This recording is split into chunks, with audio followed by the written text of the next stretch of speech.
Welcome to Adventures in Surgical Weight Loss with Dr. R. I'm Dr. Richard Rasmussen. I'm a bariatric surgeon and excited to bring you another story from a surgical weight loss patient. My goal is to give patients a place where they can share their amazing stories. I get to hear these stories all the time. I hope through this process to get rid of some of the bad information that exists about surgical weight loss. This week, I got to interview Joanne Jones. She's about 13 and a half years out from her surgical procedure. She actually had it done in Maryland when her husband was in the military. And a few years ago, ended up in our clinic for some follow-up. And I recently saw her in follow-up, and she was very gracious to come and share her story with us. So looking forward to you hearing her story. Welcome. I have the opportunity to sit down with Joanne Jones today. Excited to hear her story. And so, Joanne, we'll let you take it away. Okay. I've always struggled with my weight. Thinking back on my childhood, I do remember in grade school wearing my older sister's hand-me-downs, so I haven't always been overweight. But even as early as junior high school, it's been a struggle. My mom has told me that when I was 3, my pediatrician said that I would always be overweight, and that's just the way I was. I remember going to my first Weight Watchers meeting when I was 9. My mom sent me with a neighbor who was going, and I would go over to her house in the summer and we'd have lunch together. And it was a little bit less than fun to be that age and going to that kind of a place. Wow, 9 years old, Weight Watchers. Yeah. That's crazy. And as I was going through childhood and adolescence, it was, try this, try that. My parents even enrolled me in a place called the Schick Center for Weight Loss and Smoking Cessation. And it was a place that worked off the concept of Pavlov's dogs, and they put a thing on my wrist that gave me electrical shocks, and they had me bring junk food.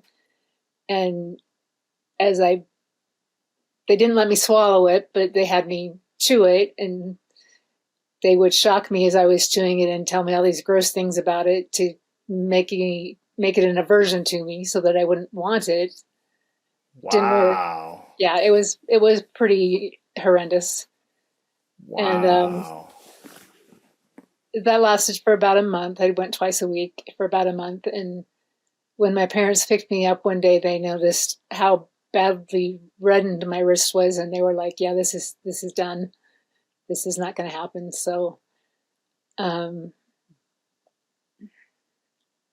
just tried everything. I tried every kind of diet I could think of all through my whole life. There came one point in time after I was married that we were trying to have children, and we weren't being successful. And so we tried some pretty intense fertility treatments, but I had been on Prozac, and so they had me stop taking the Prozac, and I was working with a counselor to keep me sane while I was not taking the Prozac.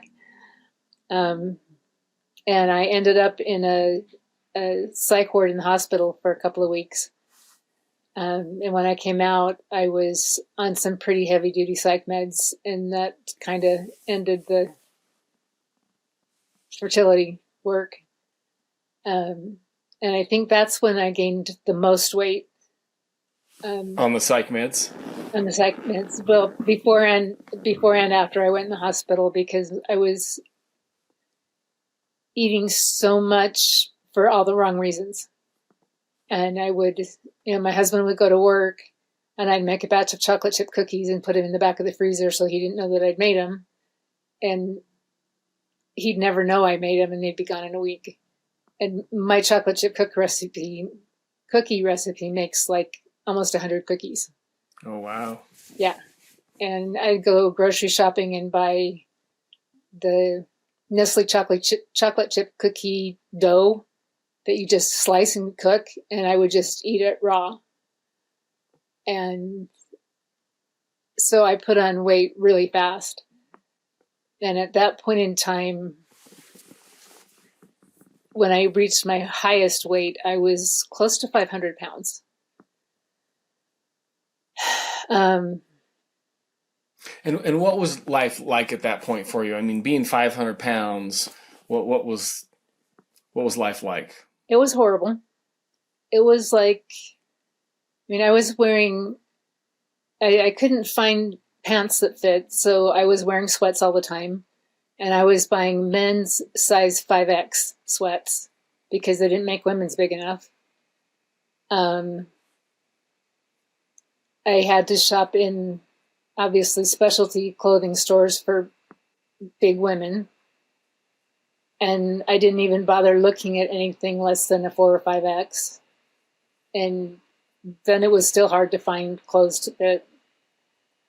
I remember the biggest thing I ever bought was, I think, a size 52 suit. It was really pretty and it made me feel good, but it was still a size 52. So what was the point where you felt like, okay, I got to do something about this, I guess enough to pursue surgery? Well, after I realized that when I was around, 450 plus, my husband and I started working together, and over a period of about 10 years, I lost probably a little over 100 pounds. Nice. But it took 10 years, so that's a long time. Uh-huh. And then I had to have some surgery. And during the pre-op, they discovered I had problems with my liver. I had NASH, or fatty liver. And we realized that I didn't have another 10 years to lose another 100 pounds. And we needed to do something. And I had a friend in around 1985 who was absolutely gorgeous. And when I was at her house one day, I saw a picture of some people, and I asked who it was, and she said, "Oh, well, that's me and my mom and dad." And my jaw just hit the floor because the person in the photo was about as big as I was. And I said, "How did you go from that to what you are now?" And she told me she'd had a gastric bypass. So, let's see, it wouldn't have been 85, it would have been 95. And so I started toying with the idea of weight loss surgery way back then. But I don't think I was ever in the right frame of mind to have it be a successful experience. Because you really have to understand when you have this surgery that it's not a cure. There is no cure for obesity. There are tools you can use, and if you use them correctly, you'll be successful. But there is no cure. Yeah. And I like that framing. We discuss that a lot, that it's a chronic disease, and there are tools, and sometimes it takes more than one tool, but right. It's a chronic disease, absolutely. And it's something that you have to stay on top of for the rest of your life. Mm-hmm. And so I was never really in the right frame of mind to take that step. And I had met other people after that had had gastric bypass that were, really nice looking, and I just wasn't in the right frame of mind. And so when we found out about my liver issue, it was just starting, and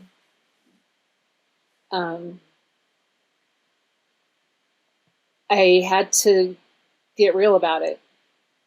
And I was not very old. I wasn't had a lot of life left ahead of me. My husband was in the military, and they wouldn't authorize that kind of surgery without going through a doctor-supervised weight loss program first. So I went through a program at Walter Reed. We were stationed in Maryland.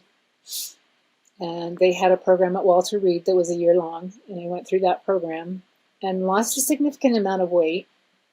And then my husband was deployed to Iraq for a year.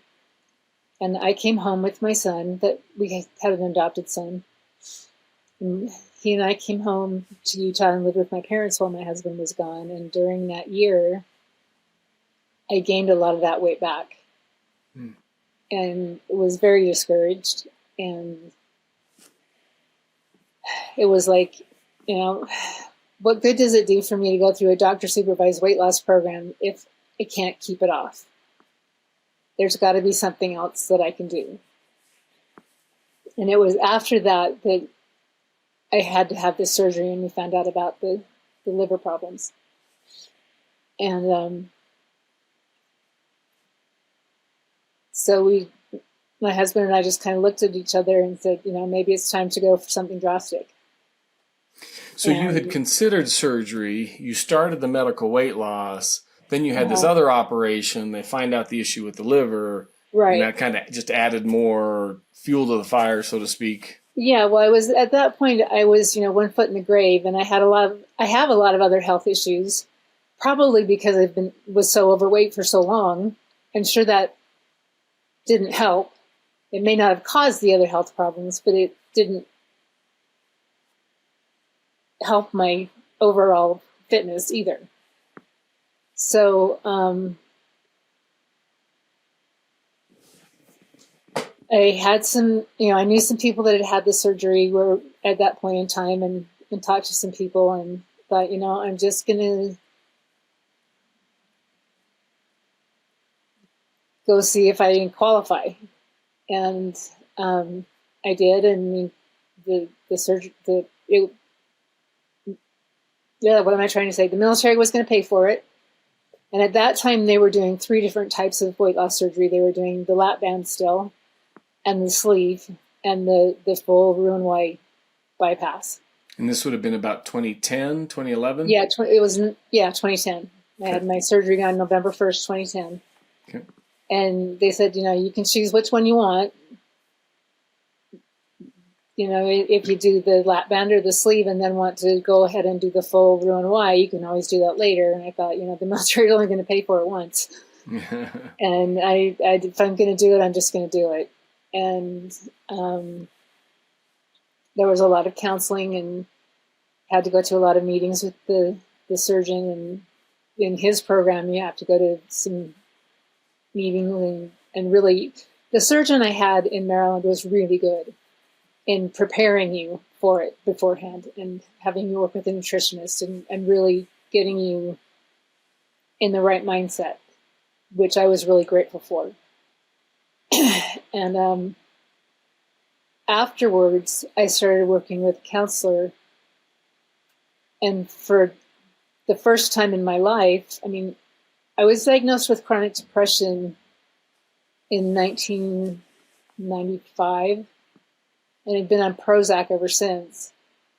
But in 2010, after my surgery, I started working with a new counselor. And for the first time, he recognized in me that I was suffering from depression, but mostly because I had ADD and OCD and binge eating disorder that had never been properly treated. And so, those other 3 things made me depressed all the time.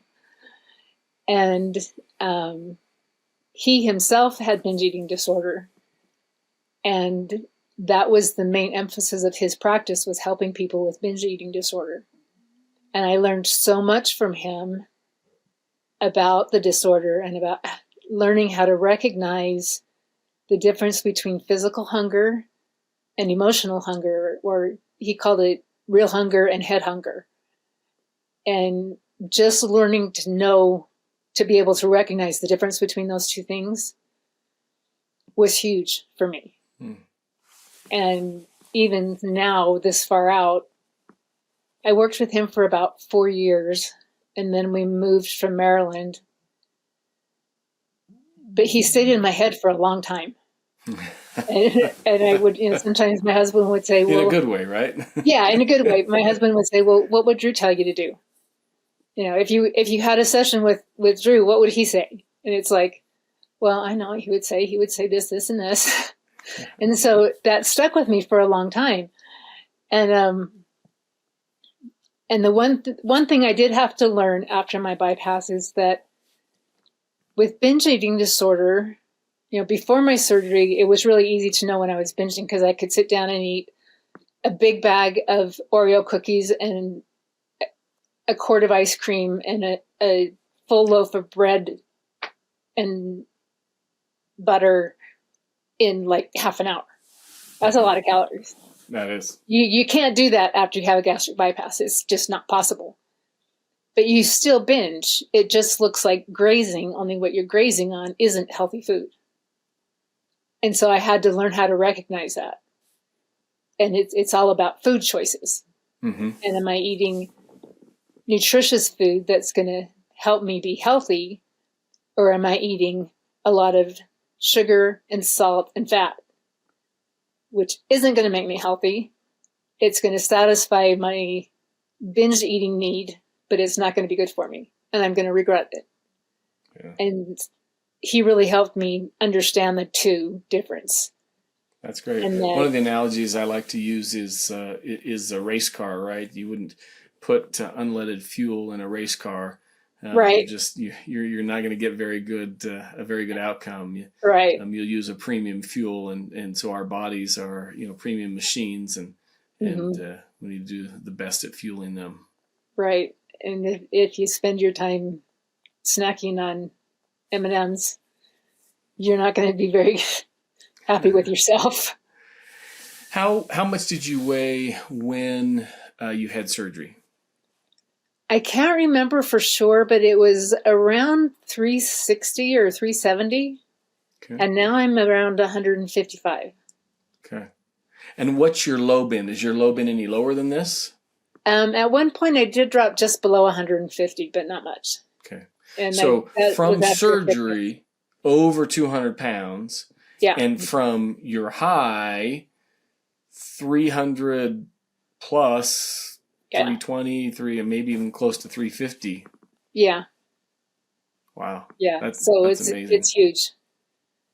And the thing that is the hardest for me is when I hear people talking about or thinking about gastric bypass, and they'll say things like, I think I really want to have this surgery because then I can eat whatever I want whenever I want. And that's so not true. Yep. And those are the people that have the surgery and then fail. And you can't do it again. It's a one-time shot. And I just want to say to them, and those are things that I'll overhear, not people talking to me, but I'll overhear people say things like that. And it's like, I just want to take them by the shoulders and say, no, you can't. This is not a cure. You have to have help, and you have to learn to understand that you have to be in the right frame of mind, and you have to understand that food is not a comfort. Food is to keep you alive and to nourish you. And if you need comfort, you have to find other ways to find comfort. That was one thing that I learned from my counselor was he's one of the things he taught me right off the bat was to get a box and make it my caress box. So caress stands for creative activities, release endorphins, and self-soothe. So I put things in that box that would help me have a creative activity, because I like to write and I like to color and anything creative, and to release endorphins, something that I could punch or I could hug or anything like that. And then self-soothe, I would put recordings or something in them that I could listen to that would calm me down, but it was always right there that I could get to easily when I was starting to feel anxious or upset or something. And I only used that for a little while, but it really helped me get past that first, I don't know, withdrawal from food. Yeah. I guess, or withdrawal from sugar and fat and the things that I needed to cut back on, because you need fat in your diet, and that took me a hard time. That was a hard thing for me to learn, because you do need some fat. You just have to eat a little bit. Yeah. And so learning how to balance your diet was really hard for me. Yeah, I'd love to emphasize a couple of points you've made. One, finding other ways to relieve stress besides food. Right. You know, different coping mechanisms for difficult times, and you mentioned several great ones. Things we'll talk about sometimes are exercise, getting out and moving. Exercise was a big one. We had a dog, and I would used to take him for a walk, and I'd be lucky to get 2 blocks. After my surgery, we were walking 4 miles a day, and I started riding a bike, and I would ride the bike 6 miles to the yoga studio and do my yoga and then ride it back home. And so those things were really important to me. That's great. What, So as you mentioned, this is about 13 years ago. How long did it take you to lose the weight? About a year or two?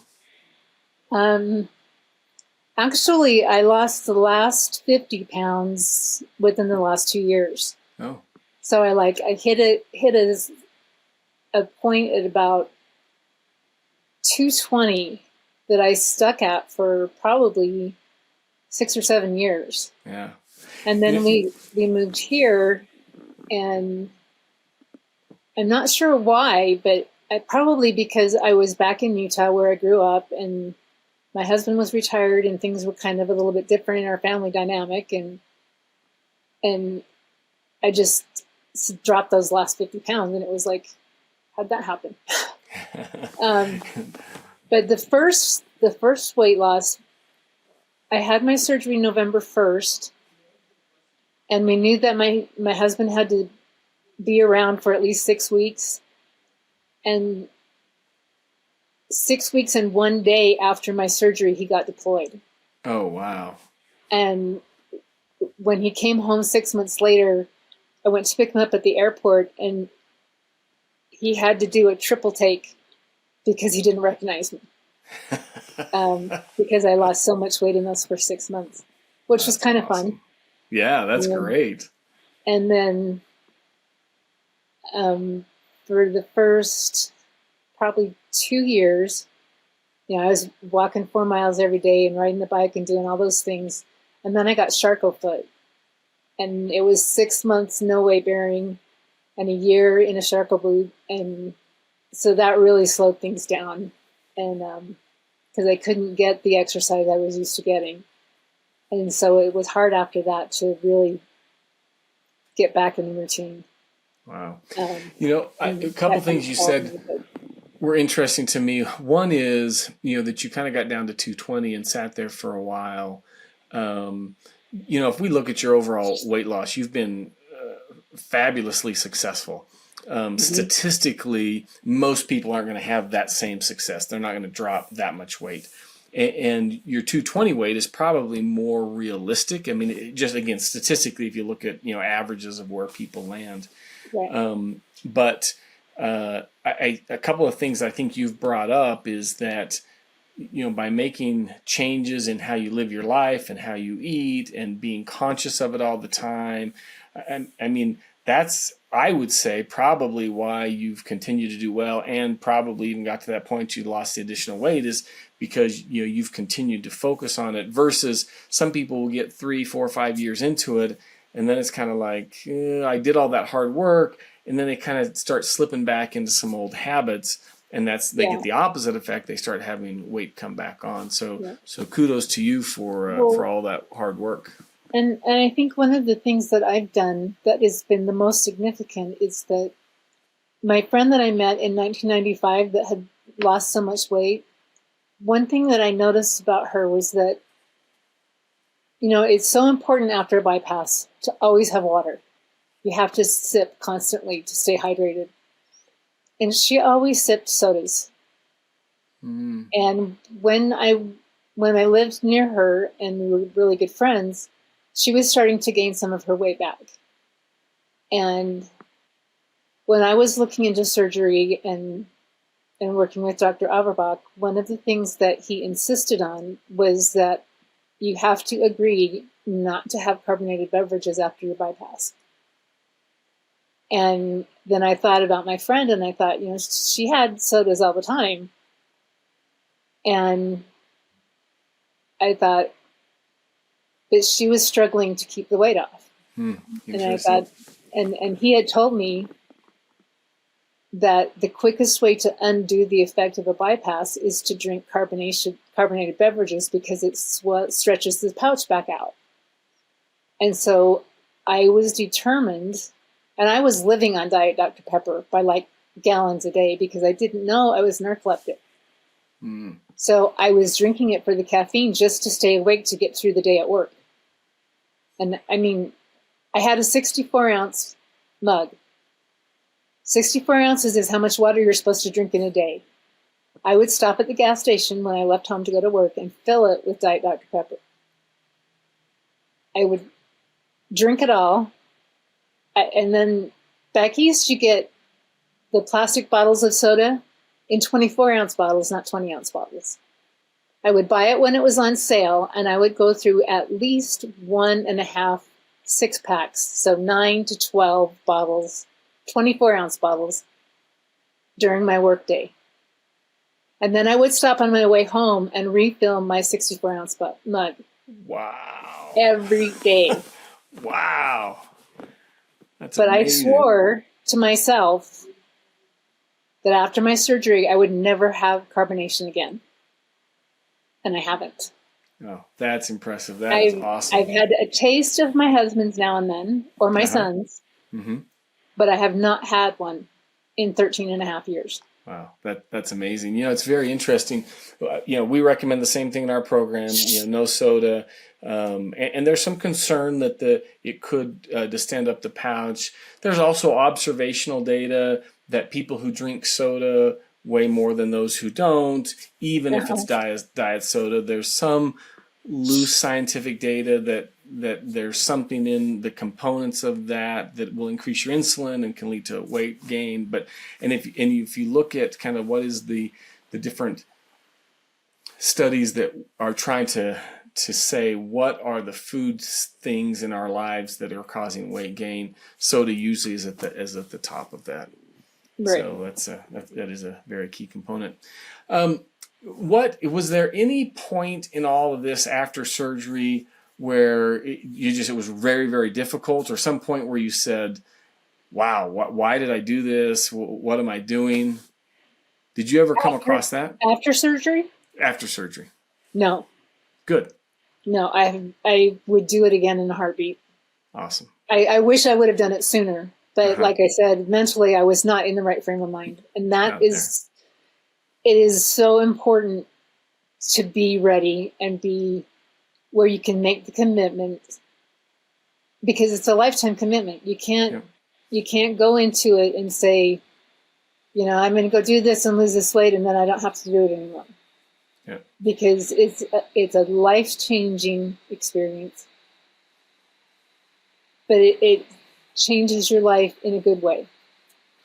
And the one thing I would try and do differently, I think, is to learn sooner and learn better how to go back to eating real food. Because I still depend a lot on protein bars and protein drinks and things like that for my nourishment. I haven't yet really learned how to use real food to cook nourishing meals. Okay. And so that's my biggest regret, I think, is that the foods that I did enjoy eating a lot, I haven't learned how to prepare in a nutritious way. Yeah. And you and I recently... What's that? I was just going to say, you and I recently had some discussions on that. You've been Yeah. in our clinic for a couple of years now. Yeah. And we recently were having some discussions around that. And I would echo what you're saying. I'm a firm believer that the more whole and real the food is, the better it is for you. Yeah. And so, learning those things. And it's all a process. Yeah. And so I'm still working on that part of it. And for me, it's hard because there's only 3 people in my family, and all 3 of us have very different nutritional needs. My son has spastic quadriplegia cerebral palsy, and so he needs 5 times the calories I need just to survive.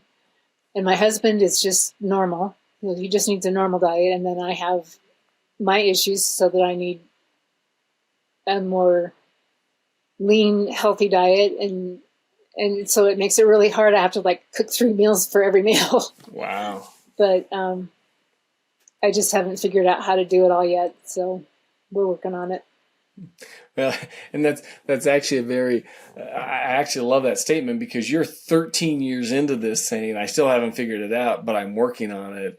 And I just, again, it speaks, I think the theme that you've kind of given us today is this is a lifelong change, and this is a lifelong process, and you just keep at it.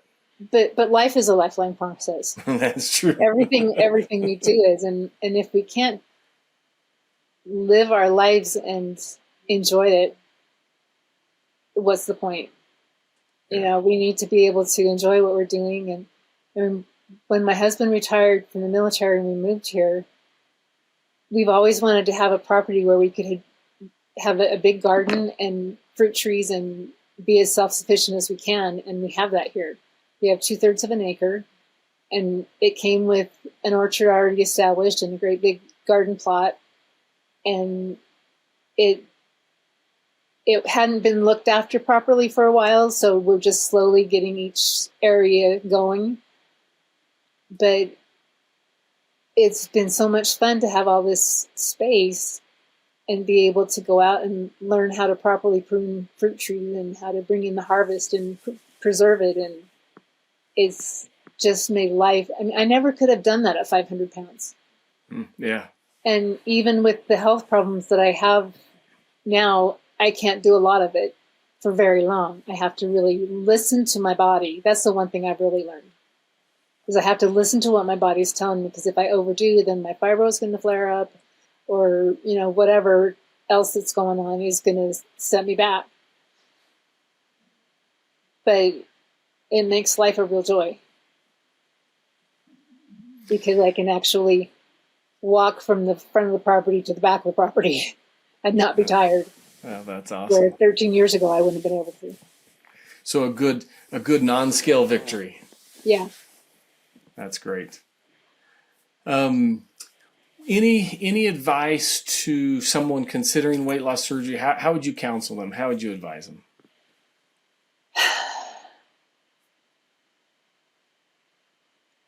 Don't do it alone. Get a counselor. Have someone you can go to and talk to that can help you work through your eating issues. Because there's always, I think there's always something underlying when we eat so much that we're that heavy. Because you have to have a certain BMI to qualify for the surgery. Mm-hmm. And if you have that high of a BMI, there's a reason.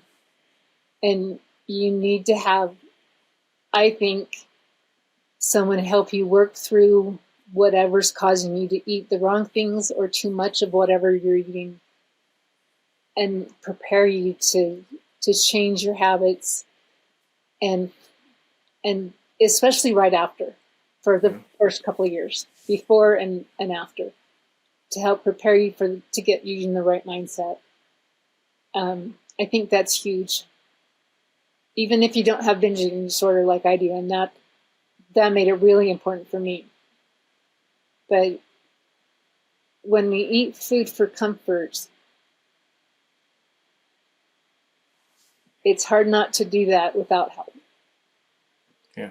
Yeah, definitely an advocate of having counseling help there, staying plugged into your program and keeping your follow-up visits. All of those things are designed to help with that, to help, Yeah. learning new And letting techniques. the people in your life know what's going on. Yeah. Tell them so that they can support you. Great point. And I guess the other thing I would say is throwing up after a bypass isn't like throwing up before. So don't be afraid of that. That was one of my biggest fears. I hate throwing up. And so I had heard about how often you can throw up after a bypass, and that was one of the biggest reasons I hadn't done it for so long. But it's not the same when you've had a bypass, because there's not a big volume of stuff to come out. So well, and there's no bile in it. So good point. It's not as awful. And if that's your reason for putting it off, don't let it be. Great. And you learn pretty quick how not to eat so much that you throw up. That's awesome. Before my last question, anything else you want to share with us?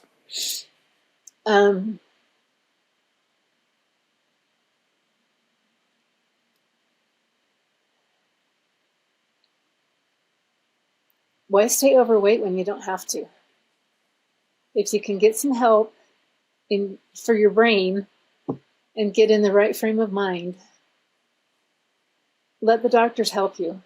But remember, it's a tool. And no matter how far out you are, it's still only a tool. There's no cure for being overweight.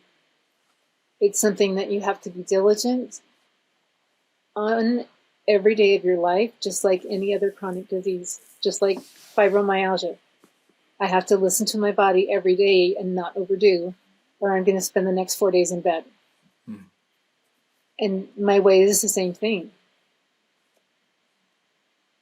But there's no point in being miserable when with a little bit of help, you don't have to be. And That's being great. 500 pounds is miserable. Yeah. Even 300 pounds is miserable. And I've been there, I know.